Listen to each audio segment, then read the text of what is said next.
Before we begin the video, if you haven't yet, come on down and join my Discord server. Link is down in the description.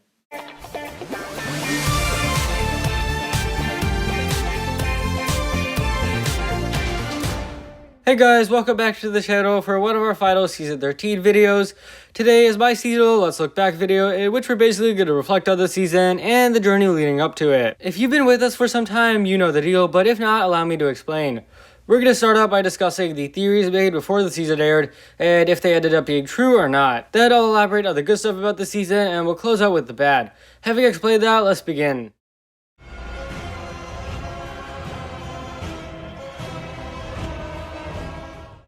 The biggest theory leading up to this season was the identity of the Skull Sorcerer, as well as the question of if it could even be Clouse. Reason being is Clouse is a sorcerer and also allied with the skeletons. And also, Skull Sorcerer is not a name, but a title, and he also has a mask, which definitely seemed to indicate that he does have some sort of hidden identity. The community has definitely learned a lot since Season 11's Ice Emperor, and this ended up being true, although it wasn't actually Clouse. The Skull Sorcerer is actually King Vangelis, the ruler of Shintaro and Vadia's father, and it turns out he exploited the Munce Geckles to mine Vegstone for him. But there's always a possibility Clouse could return in the future, especially if he ends up being the mysterious person who bought the Vegstone. Since this was the first Cole season, many jumped to the conclusion that his mother would be involved somehow and her death would be explained. There were some who believed she may have died a dramatic death at Shintaro somehow, whether by falling off or at the hands of the Skull Sorcerer. A few of us in the minority, including myself, did not believe this season would have anything to do with her, and spoiler alert, we were wrong. Cole's mother was revealed to have saved Shintaro from Griefbringer in the past. Her name, Lily, her voice, and physical appearance are revealed as well. But rather than some crazy dramatic death, it's shown that she died of natural causes, a very realistic way to die. The Season 13 sets portrayed the Munce Geckles as agents of the Skull Sorcerer, who were shown to be enemies of the ninja and fought along with the skeletons. But this ended up being very much wrong. It was revealed in the very first plot leaks that the Munce Geckles are both against the Skull Sorcerer, and they ended up being allies of the ninja to begin with. They may never have fought the ninja, but initially both races were against each other, and this was because they believed the other stole their Blade of Deliverance. As we know now, this was false, and the Skull Sorcerer was the true culprit. Although it would have been cooler in Season 11, I really enjoyed seeing this idea of two warring tribes being utilized. There was a fair amount of speculation as to where the season would take place. Some people believed it would follow Season 9 and Season 11 and be an entirely new realm. Others noted the connections to the underworld with the spiders, skeletons, and lava, and this would also tie in perfectly with the Clouse theory, and it definitely made sense. However, Shintaro Mountain ended up being located in Ninjago, and the first episode confirmed it was an isolated mountain kingdom to the north of the island. Below the gorgeous Ivory City, however, is a deep and forgotten network of tunnels, threats, and dungeons. And yes, there are a lot of similarities to the underworld, but these seem to be either coincidental or inspired by it. Regardless though, Shintaro Mountain is one of Ninjago's coolest locations yet. And lastly, what were the Blades of Deliverance? Every Ninjago season has some collectibles that usually play a big role in the season. Some speculated that these blades could have been used to defeat the Skull Sorcerer somehow, but in the actual show, the two blades were given to the Munce Geckles by Lily as a farewell gift. After her departure, Vangelis stole them to start conflict, and in the finale, Cole recovers them and uses them to fight against Vangelis. They seem to take inspiration from Season 9's Dragon Armor though, as it's revealed they're just two ordinary swords with no abilities at all. And to further prove this, the Skull Sorcerer destroys them. It's awesome to see Ninjago break up the formula with the collectibles here and there, even if it's just occasionally. And that's about all for this video's first section. Now let's move on to my thoughts on the season, and I'll begin by discussing what I enjoyed.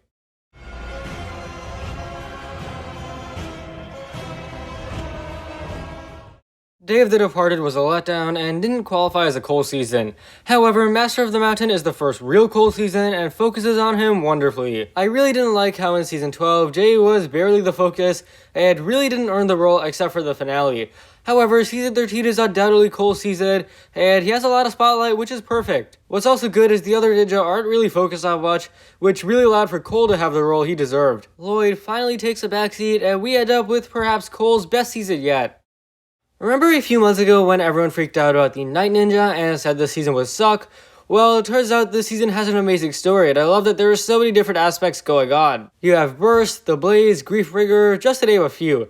I think the only other season that was complex to this degree was season 4, and that is my favorite season. Sometimes things can get overshadowed or lost in a complex story, but this season does it mostly well. I really enjoyed the 2 warring tribes, and the 2 blades were pretty creative as well. Not every Ninjago season has an interesting story. In fact, I feel most are too formulaic and don't explore enough new ideas, but I was really excited to see season 13 change up some things, and it didn't follow this trend. I was so thrilled to see season 12 fix the majority of season 11's issues, but at the end it was clear a few still remained. However, season 13 manages to fix most of the remaining issues from season 12. Let me explain a few. First off, the Sorcerer has a good amount of screen time in this season, as he interacts with the ninja in the first 3 episodes, as opposed to Inugami, who didn't until the last 2. Secondly, the finale is not nearly as rushed. Awakenings and Game Over suffer from this badly, and this season's final battle takes place over 2 episodes, rather than 1, which was definitely the right move. And lastly, the ninja feel less bland. As I said, Cole was awesome in this season, and Kaizen were noticeably better too. Despite the successes this season had, I felt there were a few minor issues. Because I really like this season, these aren't things I necessarily dislike, but rather stuff I feel could have been done better.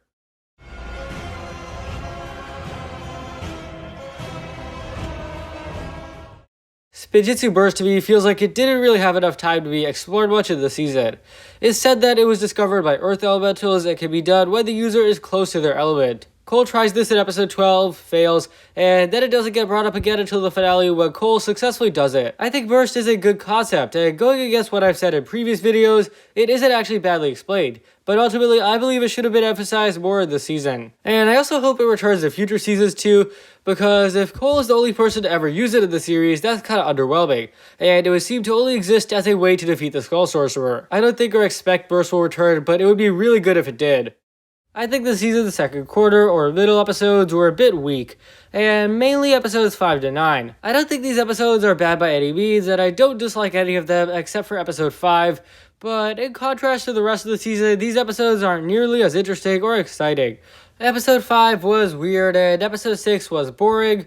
I enjoyed episode 7 and 8, but not as much as some other episodes. 9 was decent, but the animation wasn't good, and sometimes the jokes weren't either. I feel certain aspects from these episodes could have been done better. Again, I don't think these episodes were bad, they just weren't the most interesting. But that's about all for my Let's Look Back special.